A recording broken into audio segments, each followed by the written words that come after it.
Hey guys, KT here, welcome back to some more Vampire, where last time the game crashed on me after I did a level up, but it saved the level up, it just did not save everything else.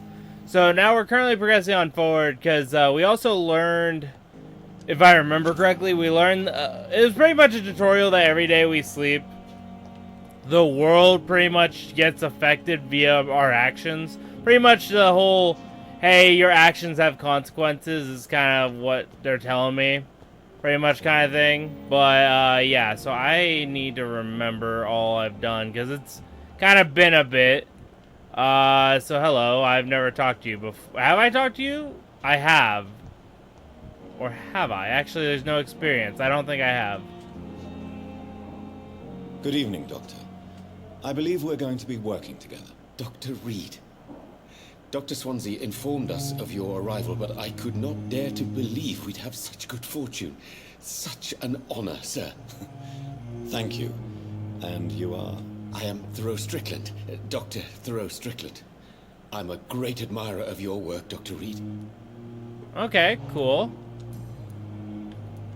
Please, could you tell me something about yourself? I'm a great admirer of your work concerning blood transfusion, Dr. Reid. I run my own experiments. I'm convinced it's the future.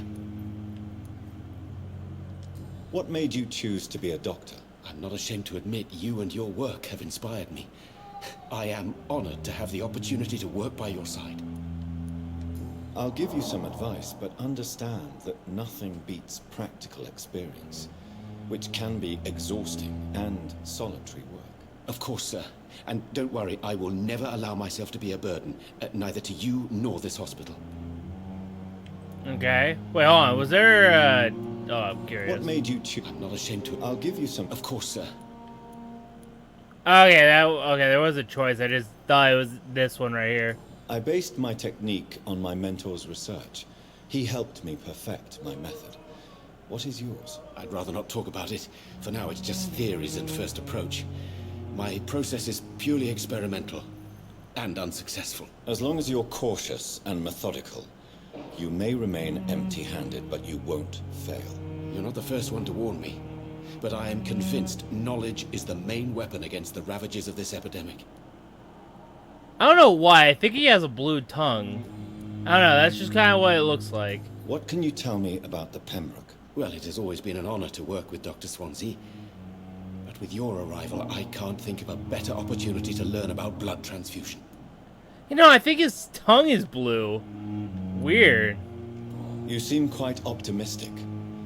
It's a rare and precious attitude in these difficult times. I'm convinced that this epidemic is a test of endurance and dedication for us men of science. Questions remain about our capacity to resolve the situation. True. Last summer, during the first wave of the epidemic, I used to joke with Milton about the extra work. We're not smiling now. Do you need help with anything in particular? Well, yes, maybe. I'm waiting for a batch of products I ordered for my personal research, yet my supplier seems to have vanished. Do you want me to play the errand boy for you? Oh no, Dr. Reid. But if you went personally to his shop, what with your reputation and all, he wouldn't dare to refuse the products I need. I see. Well, give me the address, for I may pass by if I have time. Alright. I still need a hint. That's weird. Maybe it's something involving these? Let's take a look. Have you heard any talk of blackmail going on in the hospital?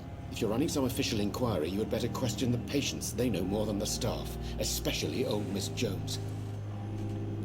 Okay.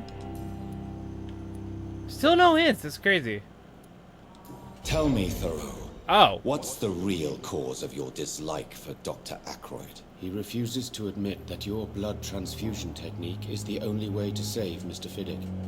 I'm convinced we must use it. What Dr. Ackroyd really said is that you lack the skill to perform this operation efficiently. Is there anything you have to say about this? It's a false conceit. Dr. Ackroyd secretly envies your reputation. His jealousy blinds him. I'm not the real target here. Ooh, crazy. Tell me more about your willingness to experiment with new medical techniques. Harvey Fiddick is a patient suffering from a severe injury that could cripple him if not treated correctly. I'm convinced your blood transfusion technique could help him. What is it you really want? To save him, or to prove your point? Fair question. I want nothing but to save my patient, Dr. Reid. Especially since I know Mr. Fiddick's story. Tell me Mr. Fiddick's story. Our first diagnosis was compromised because Mr. Fiddick lied to us about the real origin of his injury. He first claimed it was an accident. But why would he hide such crucial information from us? Because he is a proud father, ashamed of putting his children at risk because of his own negligence. This personal involvement could also appear to be a lack of impartiality. You must know that a good surgeon must remain neutral. I agree. But that does not excuse Dr. Ackroyd's behavior, a man who did not even take time to converse with his patient. Do you think keeping his distance was a mistake? All I know is that I'm taking care of human beings with desires, hopes, and fears. Not some biological machine comprised of blood, bones, and flesh. Damn, okay. Well, I guess I need to find more Goodbye, to Dr. Strickland. do more questions. So, hold up. How much should I... Oh, yeah, I lock on to just anyone. Wow, I almost have them pretty max. It's kind of crazy. Okay, so... We got Dorothy. Let's check on him real quick. Is he doing better? Good evening, Mr. Goswick. How are you? I'm okay. Still not talking. Okay. Have you heard rumors about blackmail in this hospital? No. Tell me about yourself, Mr. Goswick. I don't want to talk, Doctor. I thought he was... Is he not... It might take a while. Hold I have up. to go now, sir. But don't hesitate to contact me if you need any help. Falling apart. Don't waste your time. But in the circumstances, I'm willing to give. All right. What about you? We were just talking about you. Good evening, Mr. Fiddick. Good evening, Dr. Reid. Any news about my operation? Do you have rumors of Have you heard blackmail? talk of any blackmail here at the hospital? No, nothing. Tell me about your injury, Harvey. Why do you feel so guilty about it? My wife died because of me. And now I may lose everything because I've been careless enough to hurt myself. What an arsehole.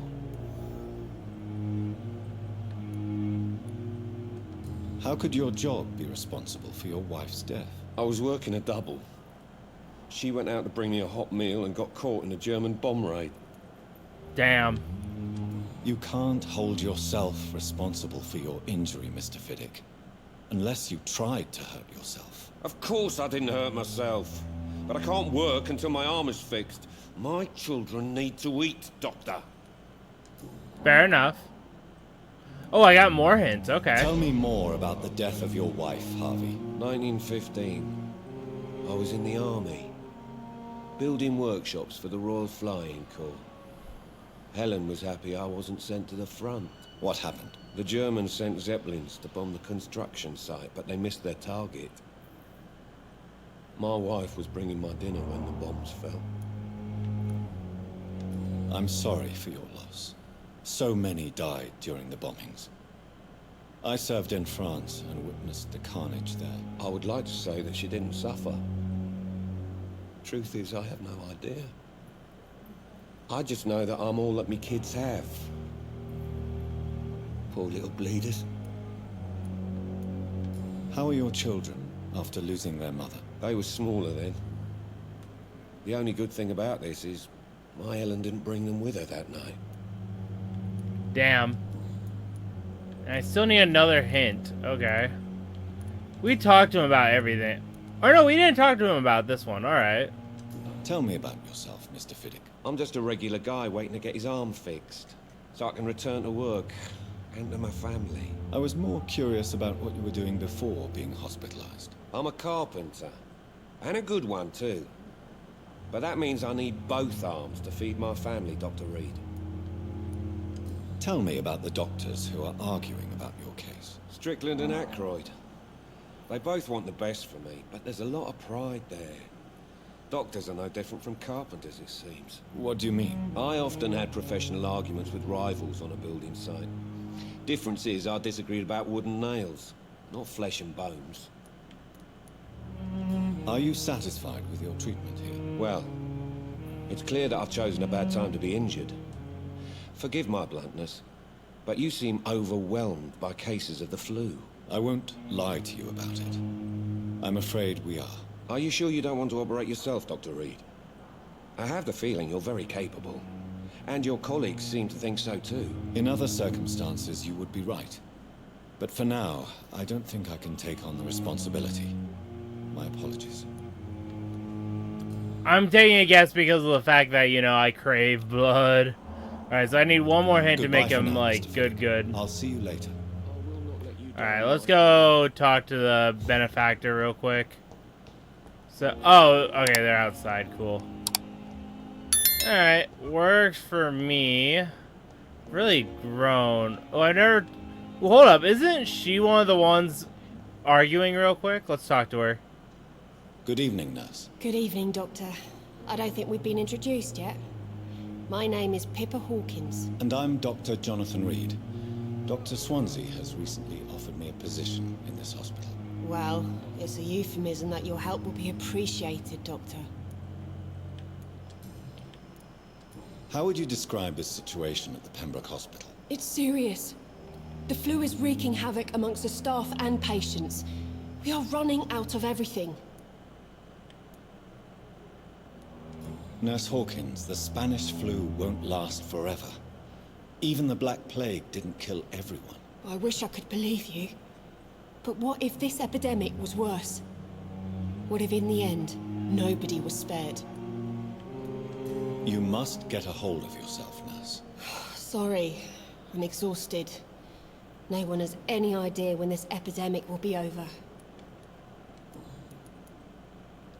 How long have you been a nurse? Or long enough to see that the epidemic is winning. And no matter how qualified you are, don't tell me you'll change that. You'd be surprised what dedication can achieve, Nurse Hawkins. In medicine, sometimes we're just a test result away from a miracle. Sorry, Doctor. I don't want to sound bitter, but I'm just too tired to give a pep talk like Nurse Brannigan. How is the Pembroke staff coping with the epidemic? Well, not well. Milton, the ambulance driver, is even more grumpy than usual, especially concerning doctors. Why is Milton grumpy on a daily basis? Is it just an act? Milton's not the kind of man who's bothered about a bad reputation, whether he deserved it or not. Why does Milton dislike doctors? I don't know. Just ask him. But be warned, Milton is not the chatty type. He's pretty somewhat chatty with me. Good thing we unlocked this. Pepper, I know you're very close to Milton Hooks. Yes, Milton Hooks is my man. If you want to report me for that, just feel free, Doctor. I have no intention of reporting you, Nurse Hawkins. But are you aware of the risks? The rules say I won't be allowed to work as a nurse anymore. But here at the Pembroke, we break rules all the time. Is he worth the risk? Hey, I'm no perfect woman, and Milton is not the finest bloke. But we do our best to get by. That's all any of us can hope for nowadays. Okay. Personal questions. I have nothing. Let's go on Goodbye, ahead. Nurse Hawkins. Alright. We're slowly but surely getting enough for them. Sadly, I don't get a lot. Where is the one guy I brought in? Is he even on this floor? Or am I even close to where he's at? I cannot enter. Oh, hey, it's the priest. Hello. Good evening, Mr. Hampton. How do you feel? Dr. Reid, is it?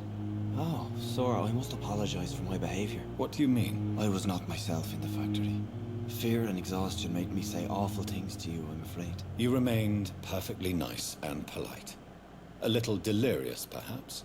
But who wouldn't be after enduring an abduction? Thank you, Doctor. That's a relief. Now all I need to do is rest and return to my flock. How did you end up in William Bishop's den? I had received alarming news about his recent behavior. I went to his place and he refused to let me go. Why did he abduct you? William was an alcoholic. His addiction suddenly changed to blood. I don't know why. Just like a patient I met here. This Miss Hawcroft. You dared to enter this awful place alone. You're a hero, Mr. Hampton. Or a fool. I'm just a man trying to help his friends, Dr. Reid. William Bishop was a conflicted soul, searching for light.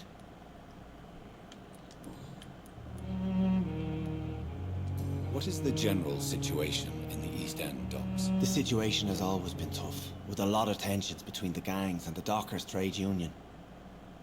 The wet boot boys are very nervous since they lost their leader. Who leads the gang now? Since Clay Cox went missing, it's his wife Edwina who runs the show, with the assistance of her minion, Booth Digby. Has the gang been threatening you? Ah, no. I've had this nickname for so long, you know, the sad saint of the East End. No one dares to bug a saint, not even criminals. That's fair enough. Don't want to wind yourself in hell, right? Do you know Tom Watts, the bartender from the Turtle? I met him before I found you in the canning factory. Tom? Yes, of course. Always the helping hand, good old Tom. Without men like him, corruption and despair would have wiped out the East End long ago. People are still in despair. How could it be otherwise? The authorities have left us all to rot in this contagious nightmare. No drugs, no advice, nothing. It's a damn shame. Who should I avoid in this part of town, then? Any particularly evil figures? Not really. Most men and women are just doing their best. And it's not my habit to speak ill of people I know, Doctor.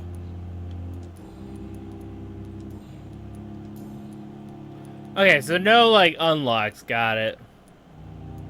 What do you do for a living, Mr. Hampton?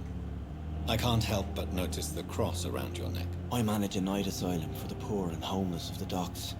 And I try to guide the lost and hesitant on the right path to our Lord. Are you a priest, Mr. Hampton? A deacon, maybe? Not at all, Doctor. I'm just a man of faith willing to preach the good word. Well, I guess I got that wrong on who his job profession. My bad. Why didn't you use your cross against William Bishop? To repel him somehow? That's a very strange question, Doctor. A cross is no magical token, if that's what you were trying to say. Not mine, anyway. Okay, so does that mean, like, certain crosses can only affect me? Have you made friends since you arrived? Not really, but I recognize Miss Harriet Jones. I knew her when she lived by the docks. That poor woman had such a miserable life. You never came to see her here at Pembroke? Receiving visits when sick can be an important part of the healing process, you know. We're not just bodies. You're preaching to the converted now, Doctor. To be truly honest, I thought she was dead. She left the docks many months ago. How do you feel, Mr. Hampton? Medically speaking, I mean. I feel exhausted. Beyond exhaustion, actually. William drank so much of my blood in his madness. I feel empty. You're in good hands here. Dr. Swansea is well versed in blood transfusion, and I'm sure he'll take the best care of you. Thank you, sir. I believe all I need is rest. And then I can go back to the people who need me. Okay, I'm not too crazy. Goodbye, Mr. Hampton. We'll talk again later.